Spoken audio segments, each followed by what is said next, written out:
que el Señor ha puesto en mi corazón y quisiera compartirlo con la iglesia. Deciros que mi intención es hacerles de bien. Es una palabra muy breve, muy sencilla, pero yo creo que va a hacer de bien. Yo simplemente soy un heraldo. Y dirás, ¿tú qué es un heraldo, Abraham? Un heraldo es un mensajero del rey. El mensaje es suyo, pero yo lo único que tengo que hacer es transmitirlo al pueblo. La palabra del Señor se encuentra en el Evangelio de Lucas, en el capítulo 7, versículo 36. Y leemos en el nombre del Padre, del Hijo y bajo la unción y el poder del Espíritu Santo. Y dice así: uno de los fariseos rogó a Jesús que comiese con él. Y habiendo entrado en casa del fariseo, se sentó en la mesa. Entonces una mujer de la ciudad, que era pecadora, al saber que Jesús estaba a la mesa en casa del fariseo, trajo un frasco de alabastro con perfume, y estando detrás de él, a sus pies, llorando, comenzó a regar con lágrimas sus pies, y los enjuagaba con sus cabellos, y besaba sus pies, y los ungía con el perfume. Dale un aplauso al Señor y recibimos la palabra.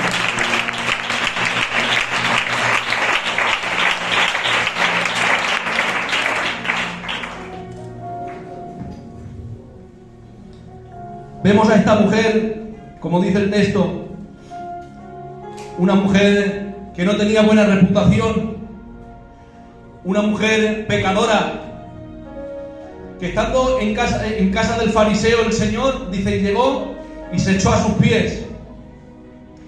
Se echó a sus pies y cogió un frasco que tenía, un frasco de alabastro, un frasco muy preciado, valía mucho dinero. Valía el dinero aproximadamente de un trabajador de unos 10 meses de trabajo. Pero a ella no le importó. Lo cogió, lo rompió y lo echó a los pies del Señor.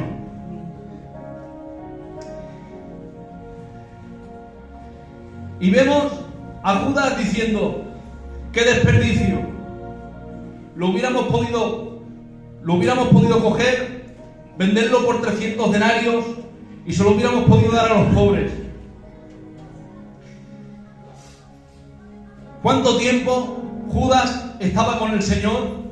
¿Cuánto tiempo estuvo caminando con el Señor? Y todavía no había cambiado. Seguía siendo un ladrón. Porque él lo que miraba, ¿saben lo que miraba? Lo que costaba el perfume. Y solo miraba el envoltorio, pero no se quedaba con la esencia de lo que estaba haciendo esa mujer. Que todo lo que tenía lo había puesto a los pies del Señor. Aquella mujer no tenía muy buen envoltorio, no tenía muy buena apariencia, no tenía apariencia de santidad, pero sin embargo qué buena esencia tenía dentro de ella. Pero sin embargo Judas tenía el envoltorio de santidad, tenía el envoltorio de apóstol, tenía la apariencia de apóstol, pero qué mala esencia había dentro de él, hermanos. Vemos a Judas que era de impedimento. No quería que rompiera el frasco de alabastro aquella mujer. Era de impedimento. Así hay gente que son de impedimento, que te dicen: no levantes la mano. Si da vergüenza, no levantes la mano, no hagas esto, no hagas lo otro. Pero decirte que nadie te sea de impedimento. Aquí hemos venido para adorar al Señor. Aquí hemos venido para romper el frasco de alabastro.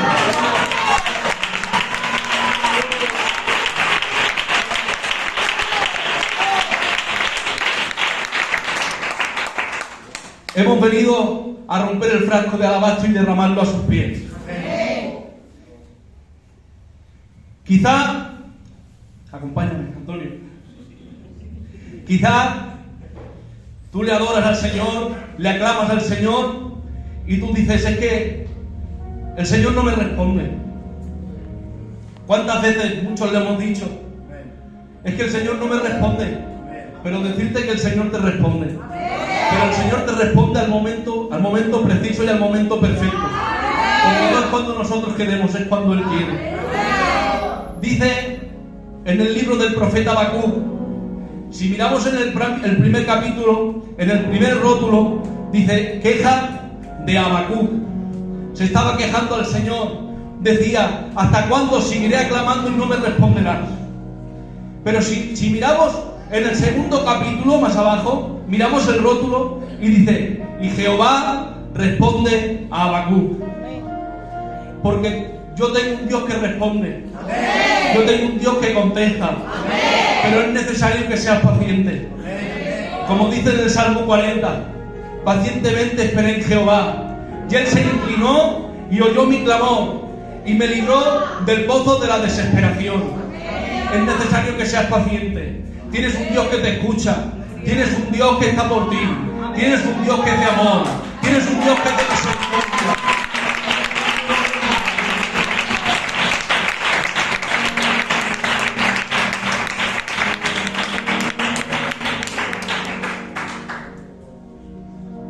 Dice, y aquella mujer se acercó por detrás.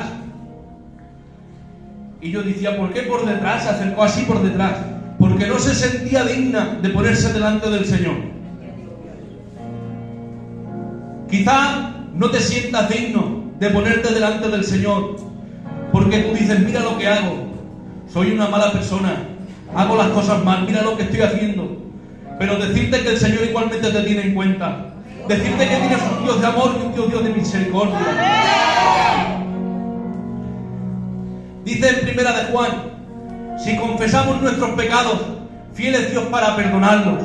Decirte que si tú confiesas tus pecados, si te arrepientes de corazón, Él te escucha. Si te arrepientes de corazón, Él te cambia. Si te arrepientes de corazón, Él está contigo. Bendito sea su nombre.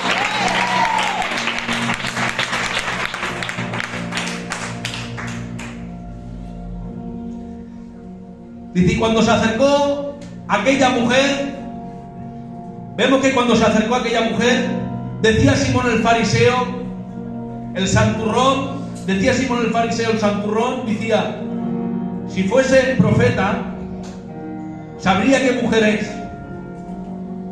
Pero es que el Señor no miraba lo que decía la gente, porque Simón el fariseo lo decía por lo que decía la gente, por lo que había escuchado hablar. Pero es que el Señor no se fijó en la gente. El Señor lo que estaba mirando es que había un corazón arrepentido delante de Él. ¿Cuántas veces la gente nos juzga y nos dice, mira, si este hacía lo otro, si este mira lo que hacía? Pero decirte que la gente diga lo que quiera, porque el Señor no mira lo que dice la gente, el Señor mira lo que dice tu corazón, el Señor mira el corazón arrepentido. ¡Que bendito sea su nombre!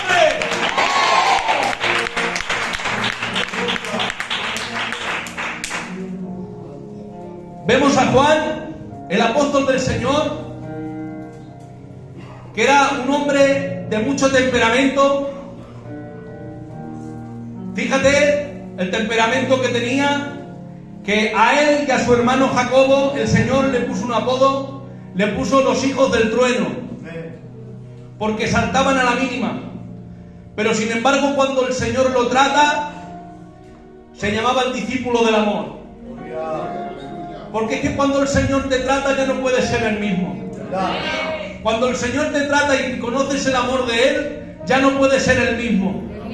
Lo que antes hacías, ahora has dejado de hacerlo. ¿Sabes por qué? Porque nos hemos enamorado de Él. Porque lo que no consiguen los golpes, lo que no consigue la familia, lo que no consiguen los golpes de la vida, ¿sabes quién lo consigue? Él lo consigue con su amor y su misericordia.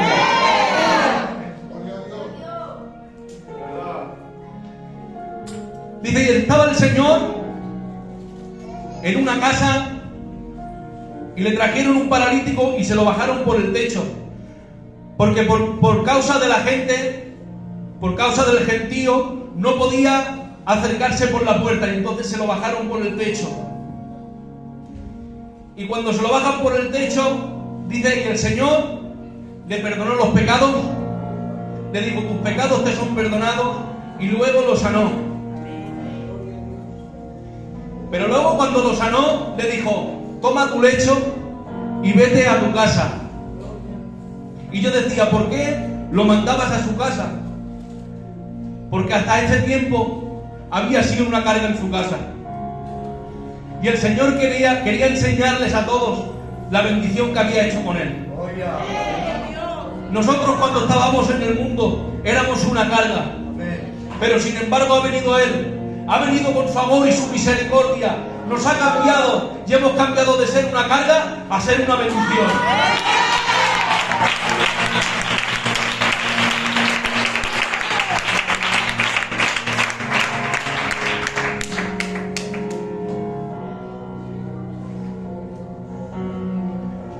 Dice que había un principal de la sinagoga llamado Jairo. La mayoría conocéis la historia. Es una historia muy predicada, pero dice que se lanzó a los pies del Señor con mucha necesidad. Le decía: maestro, ven a mi casa porque mi niña se me muere. Ven a mi casa porque mi niña se me muere. Dice, y el Señor se fue con él. Aquel hombre estaba necesitado porque en su casa tenía a su niña enferma. Pero es que el Señor no lo dejó solo, porque el Señor lo hubiera podido hacer desde la distancia, como hizo con el siervo del centurión. Pero sin en cambio no, el Señor lo acompañó. Decirte que cuando estés en tu peor momento, cuando sientes que la vida te se va a caer encima, cuando sientes que la vida se termina, cuando piensas que todo se va a derrumbar, decirte que el Señor te acompaña donde quiera que tú vayas. Decirte que Él no te deja solo, Él te acompaña donde quiera que tú vayas.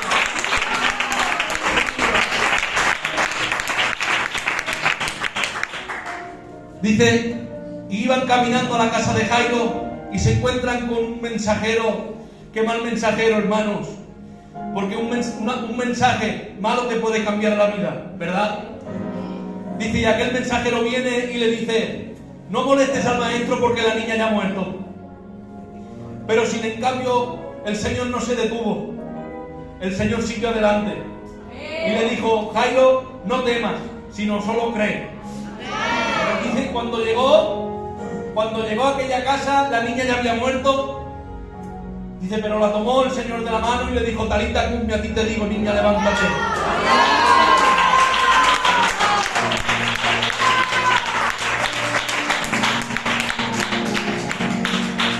Dice, y aquella niña se levantó.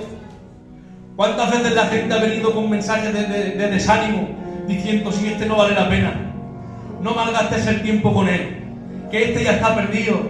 ¿Cuántas veces lo han dicho de nosotros, verdad? Pero sin en cambio ha venido Él con su amor y su misericordia, ha venido la vida y te ha dicho: levántate, porque yo estoy contigo.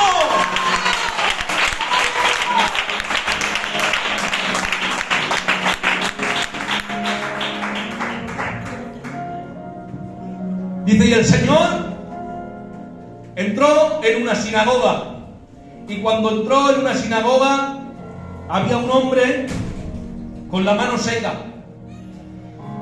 Y me llamó la atención un detalle que dice, y lo llamó, le dijo: ponte en medio. Y yo decía, no podía hacerlo donde estaba, no. Lo llamó que se pusiera en medio de todo el mundo. Lo llamó que se acercara a la luz. Lo llamó que se acercara a él y luego le hizo el milagro. Dice, y luego extendiendo la mano, dice, le fue sana. Porque es necesario que nos acerquemos a la luz. Es necesario que nos acercamos a Él, para que Él pueda hacer el milagro en tu casa, para que Él pueda hacer el milagro en tu vida, para que Él pueda hacer el milagro en tu vida.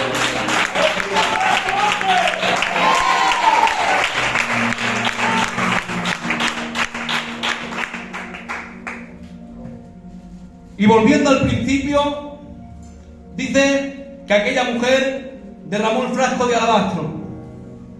Pero dice en el Evangelio de Juan que cuando lo derramó, dice, y soltó un perfume, dice que quedó impregnada toda aquella casa.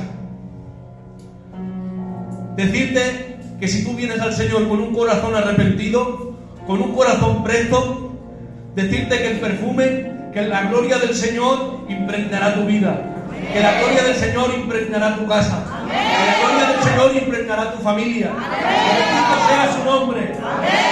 Hasta aquí el pequeño pensamiento que tenía de la parte del Señor.